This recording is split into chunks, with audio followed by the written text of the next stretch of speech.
Pessoal, bom dia. Eu vou resolver para vocês um exercício 10.73, que é sobre ciclo Otto. Está na página 454. Então, o exercício 10.73 fala o seguinte: uma mistura estequiométrica de combustível e ar apresenta uma liberação de calor no processo de combustão de aproximadamente igual a 1.800 kJ por quilograma de ar. Uma mistura estequiométrica é uma mistura onde reagem a quantidade exata de ar e combustível, resultando somente em CO2 e água. Então não tem formação de monóxido de carbono, por exemplo. E a reação estequiométrica, onde você obtém o melhor rendimento da combustão, né? Continuando, para modelar o motor real de ignição por faísca que usa tal mistura, e o correto não é faísca, né? Centelha, está errado. Então não é muito técnica essa palavra, faísca, né? É muito coloquial. Então quando ele fala aqui que é um motor de ignição por centelha, ele está querendo dizer que é o motor do ciclo Otto, tá? Porque o motor de ciclo diesel ele não usa centelha para ignição. Consideremos um ciclo padrão a ar Otto que tem um ganho de calor de 1.800 kJ por quilograma de ar e admitindo uma relação de compressão igual a 7. Admitindo que a pressão e a temperatura no início do processo de combustão sejam iguais a 90 kPa e 10 graus Celsius e que o calor específico seja constante, tabela A5, determine: letra A pressão e a temperatura máxima do ciclo. Letra B, o rendimento térmico do ciclo. Letra C, a pressão média efetiva. Então, primeira coisa, né? Eu já comecei aqui desenhando para vocês. Ó, sempre que trabalhar com ciclo, tem que fazer o diagrama PV e o diagrama TS, né? Pressão, volume, temperatura e entropia. Do diagrama PV a gente tira o trabalho, o diagrama de temperatura e entropia, TS, a gente tira o calor, né? Absorvido e rejeitado. Então, primeira coisa, organiza bem o problema de vocês, né? Faz um esquema e arruma os dados. O que ele deu para nós aqui, ó? Primeiro, importante, né? Ciclo Otto, mistura estequiométrica, o calor fornecido igual a o QH, né? 1.800 kJ por quilograma de ar. Isso é importante, kJ por quilograma de ar. Ele deu também para nós a relação de compressão do motor igual a 7. Ele deu para nós também a temperatura 1 é igual a 10 graus Celsius, né? E a pressão 1, 90 kPa. Ó, lembrando que a gente está lidando com gás ideal aqui, tá? Então aqui já é bom colocar em Kelvin, 283,15 Kelvin. Importante, tá? Vamos continuar aqui. Tá, então, 90, né? Agora vamos tentar organizar aqui, ó. Fazer os gráficos, né? Então no ponto 1, onde ele está a 283 Kelvin e 90 kPa, pela definição, o que vai acontecer? Ó, ele vai ser comprimido, né? Então, o fluido vai sofrer uma compressão até o estado 2. Depois ele vai receber calor a volume constante até o ponto 3. Depois ele vai expandir, ó, até o estado 4 e vai rejeitar calor a volume constante, né? Então, o sentido, ó, é esse aqui, né? 1, 2, 3, 4, 1. Então, aqui, processos a volume constante, né? Então, processo 2, 3 de adição de calor é processo a volume constante. Então, aqui está entrando o QH, que ele já diz para nós quanto vale. E aqui está saindo o QL, que é a rejeição de calor a volume constante. O processo 1, 2, ó, é a compressão a entropia constante. E ele já deu para nós quanto vale a relação entre o volume 1 e o volume 2. E a expansão de 3 para 4, onde é realizado o trabalho, é também a entropia constante. Então, ó, a integral dessa expansão dá o trabalho realizado E aqui a integral de 1 até 2 dá o trabalho de compressão. Então esse aqui é o trabalho líquido, né? O que está dentro do gráfico.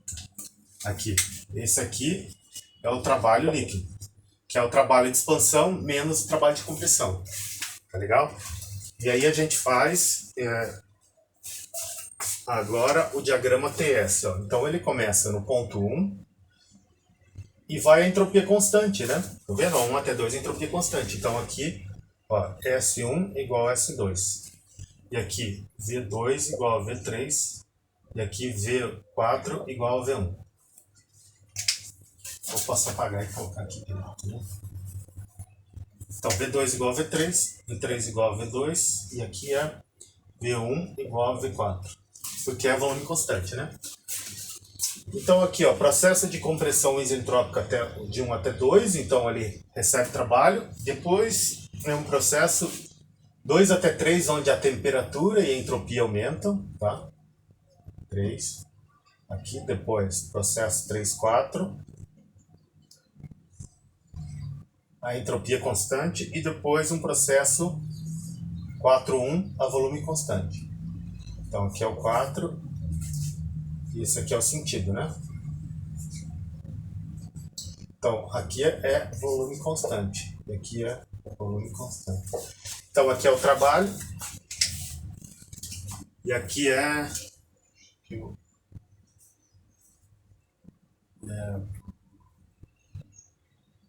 1, 2 entropia constante, 2, 3 volume constante. Então aqui entra o calor, né? Aqui entra o calor, pessoal. Aqui é H. E aqui sai o calor, que é L.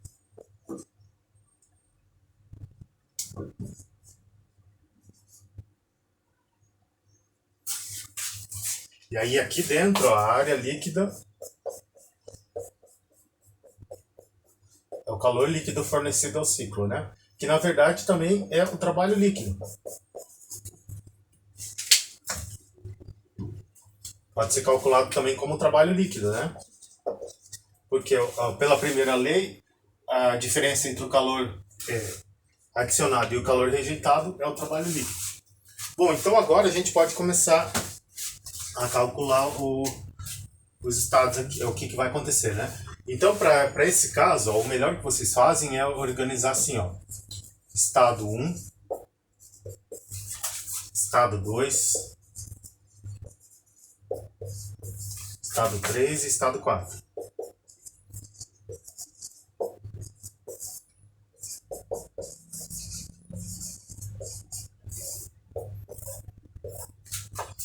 Então, o processo do estado 1 até o estado 2 é um processo isentrópico, né?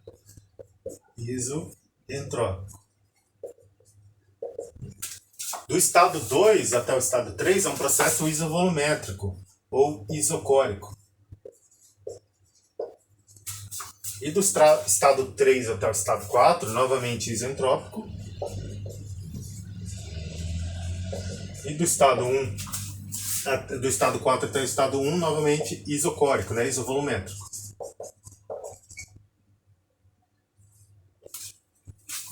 Então, isocórico e isovolumétrico é a mesma coisa. Então, organizem, né? Temperatura no estado 1, 283,15 Kelvin. Pressão no estado 1, 90 kPa.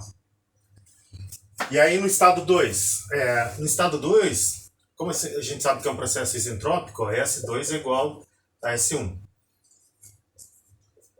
Bom, a gente pode calcular o S1 através do software CATT e depois fazer um processo isentrópico. O problema é que para fazer o processo isentrópico no software CATT, precisa de uma outra propriedade no estado 2, que é ou temperatura ou pressão. E aí vocês podem pegar do livro lá, ó, que para um processo isentrópico de gás ideal, e é isso que é importante, no começo ele falou que era ciclo Otto, mistura estequiométrica, e que poderia considerar o CP constante, né? Pela tabela A5, então quer dizer que ele é um gás ideal. Se ele é um gás ideal, nós podemos usar essa relação aqui, ó, para um processo isentrópico. Ó. T2 sobre T1 é igual a V1 sobre V2 elevado a K menos 1. E o K é a relação entre calor específico a volume, pressão constante e volume constante. No caso do ar, isso vale 0,4, né? 1,4, desculpa. Vocês pegam lá na tabela A5 para o ar. Então, quanto vale o T2? A gente não sabe, né? Quanto vale o T1? 283,15. Quanto vale o V1?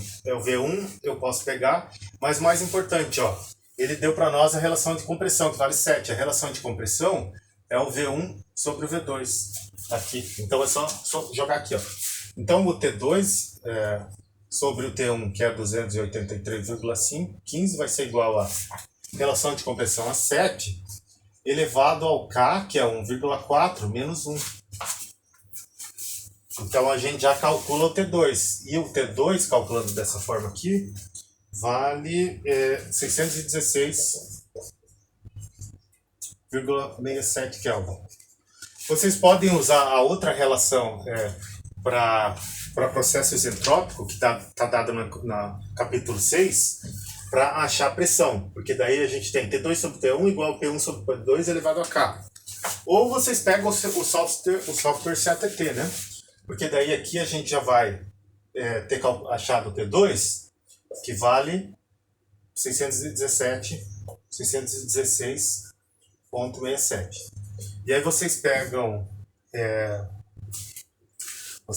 o software, ó, e calculam. Daí eu calculei e achei que a entropia 1 vale 6,81 kJ por quilograma Kelvin. Então, se S2 é igual a S1, então aqui também, 6,81 kJ por quilograma Kelvin. T2 616,7 e fazendo pelo processo isentrópico usando o software CATT, nós temos que P2 igual a 1.431 kPa. Bom, e no estado 3, né? No estado 3, pessoal, no estado 3 a gente sabe que o V2, ó, o V3 é igual ao V2, né? 3 é igual ao V2. E calculando o V2 aqui, ó, calculando o V1 e calculando o V2. Eu sei a relação de V1 e V2, mas quanto vale o V1? Aí, para calcular o V1, ó, tem que usar a equação do gás ideal. Porque, infelizmente, o software CATT não te dá ali, né, as propriedades. Não sei por que ele não dá, mas tem que calcular. Então, aqui, ó, equação do gás ideal. P vezes V é igual a M, constante do gás para o ar, vezes temperatura. Só que, passando o M para cá, V dividido por M é o volume específico. Então fica P vezes volume específico igual a R do ar vezes temperatura. O R do ar está dado lá no software de CATT, é 0,287, né? Então, aqui a gente coloca a pressão. Então, no caso, pressão 1, volume 1, temperatura 1. Pressão 1 é 90 kPa, V1, o R do ar é 0,287 vezes 283, que é a temperatura 1. Então, o volume específico 1 deu 0,903 metro cúbico por quilograma. Então, vamos lá, né? 0,903 metro cúbico por quilograma. Se o V1 sobre V2 é igual a 7, então é só dividir, né? V2 é igual a V1 dividido por 7, então o V2 vale 0,129. Então coloca aqui, né? 0,129 metro cúbico por quilograma. Então V3 é igual a V2, 0,129 metro cúbico por quilograma. Bom, já tem o volume aqui, né? E agora o que eu posso saber aqui, pessoal? É um processo isovolumétrico, né? Qual que é a relação para um processo isovolumétrico?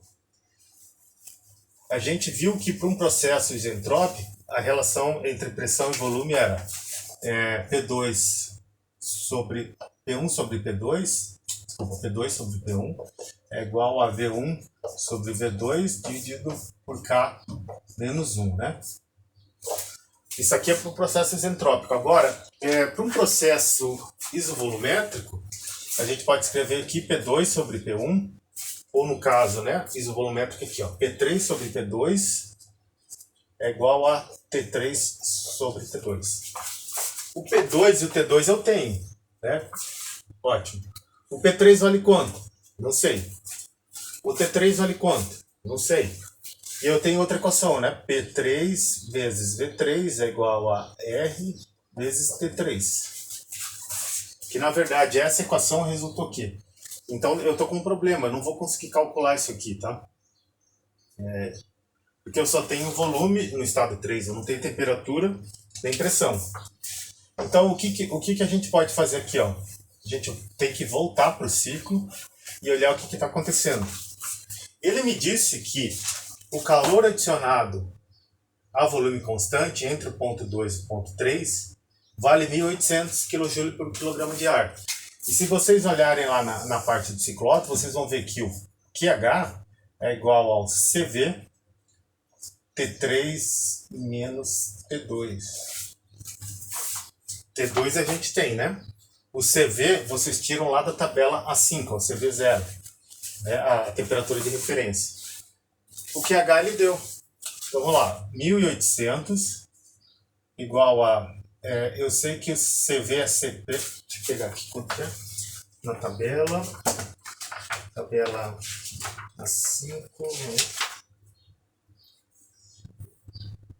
0,717. 0,717 T3 menos T2. T2 é 616,7. Então o T2 vale, ó, 1.800 dividido por 717 mais 616,7. Desculpa, o T3 aqui, tá? T3. Então o T3 vale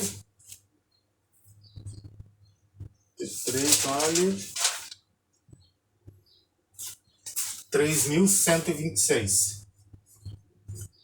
3.126,63. Agora eu pego por aquela relação, né? T3 sobre T2 é igual a P3 sobre T2. Ou eu faço P3 vezes V3 igual a R do ar vezes T3. Então eu tenho essas duas equações, né? Tenho o T3, que eu achei, tenho o V3, tenho o R do ar, eu acho a pressão 3. Ou por essa aqui, né?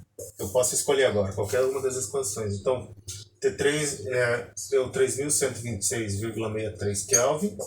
Aplicando essas equações aqui, ó, eu acho que o P3 vale 7.255,4 kPa.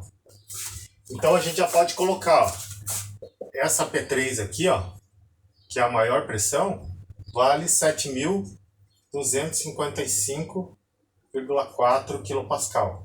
E o P1 mínimo, ó, 90 kPa. Então veja quantas vezes, ó, ele subiu a pressão dele quase 100 vezes, tá?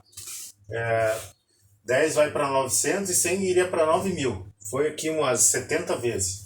E isso acontece no motor, mas não é nesse valor, porque a gente está considerando várias idealizações, né? No motor vocês vão ver que a pressão máxima é menor do que isso aqui. É mais ou menos 1.000 e poucos kPa, tá? Porque tem perda de calor, tem um monte de perdas ali que a gente não está considerando. Então, só para comparar, 90 é a pressão mínima e 7.255 é a pressão máxima.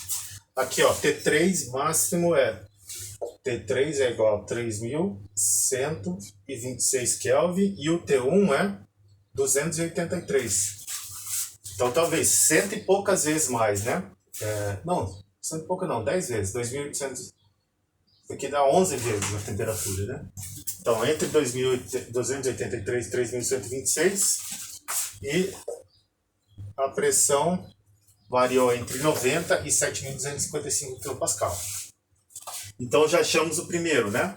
O que ele queria saber, ó? O que ele pediu para vocês? A primeira coisa, pressão máxima e temperatura máxima do ciclo. Tá? Então a gente já tem esses valores aí. Agora, qual que é o próximo? O que ele pediu, né? o rendimento térmico do ciclo. Então, o rendimento térmico do ciclo, pessoal, ó, vocês já podem calcular ele pela fórmula. É 1 menos 1 sobre relação de compressão elevado a K menos 1, tá? Deixa eu só ver, é isso mesmo. Quanto do rendimento?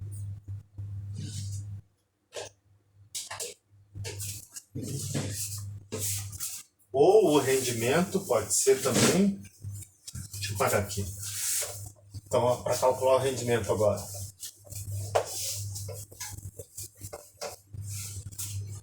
Rendimento térmico do ciclo, isso aqui está lá na teoria, né? É 1 menos 1 sobre relação de compressão elevado a K menos 1. Ou o rendimento térmico é igual ao trabalho líquido dividido pelo QH.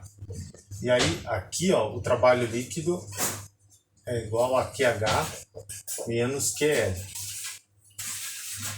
Então, o QH a gente já tem aqui, né? Então, se eu calcular o rendimento térmico, é 1 menos 1 sobre... Qual que é a relação de compressão do ciclo? É 7, né? Elevado a 1,4 menos 1. Que é isso aqui, né? K menos 1. Isso tá, é a equação... Deixa eu pegar para vocês aqui. A equação do rendimento... É a equação...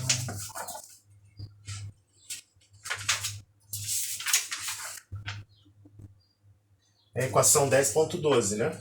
Então, se a gente calcular esse rendimento aqui, ó, vai ficar 1 menos 1 sobre 2... aí vocês fazem o cálculo, né? 7 elevado a 1,4 menos 1 fica 1 menos 1 dividido a 7 elevado a 0,4. Então, esse rendimento do ciclo aqui, eu fiz o cálculo, deu 54,1%.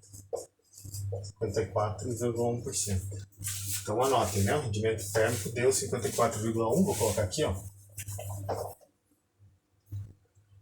Então, vou colocar aqui, ó, em número fração aqui, né? 0,5541. E eu sei também que o rendimento térmico do ciclo é igual a trabalho líquido dividido por QH. Porque vocês vão ver que eu vou precisar desse trabalho líquido, tá? Então, o rendimento foi 0,541, é igual ao trabalho líquido dividido pelo QH, que foi 1.800 kJ por quilograma de ar, né? Então, o trabalho líquido aqui deu, calculando, 973 kJ por quilograma de ar. Tá? Então, aqui, vou escrever trabalho líquido,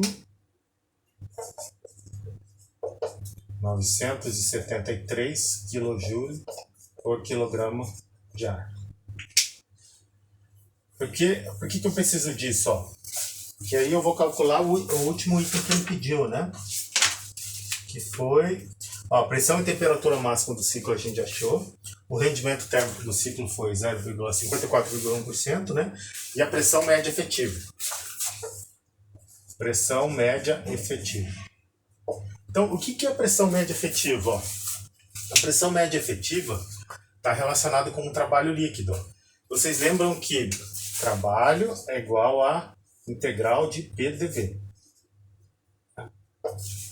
Agora, o conceito de pressão média efetiva é qual que seria a variação de volume, ou melhor, qual é a pressão média que você deveria ter para um processo a pressão constante, com a mesma variação de volume que nós temos no ciclo, ó, ou seja, V1 e V2, porque V2 e V3 é constante, V4 e V1 é constante, então a variação de volume é só entre V1 e V2.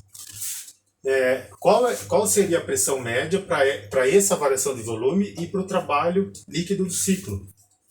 Então, a pressão média efetiva é calculada como trabalho líquido dividido pelo V1 menos V2, ou seja, essa variação de volume. O trabalho líquido a gente sabe, né? deu 973 kJ por quilograma. O volume 1 vale 0,903 e o volume 2 0,129. Então é 0,903 menos 0,129.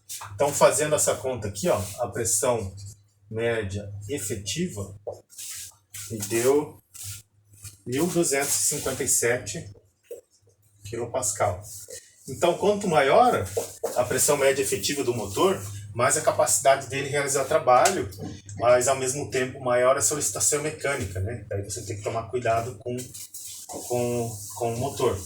E vocês vejam aqui que a gente nem precisou calcular o estado 4, né? O que faltou aqui para o estado 4? Ó?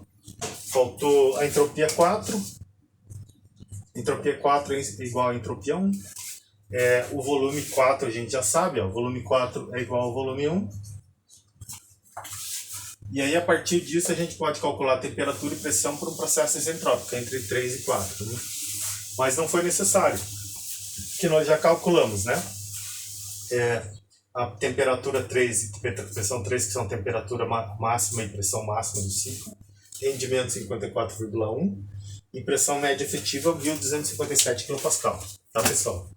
Então, esse aqui é o exercício 10.73, ele é bem didático para ensinar como é que se trabalha com ciclo. E aí, qualquer dúvida, vocês me perguntam hoje na aula 5, tá bom? Bons estudos e até logo.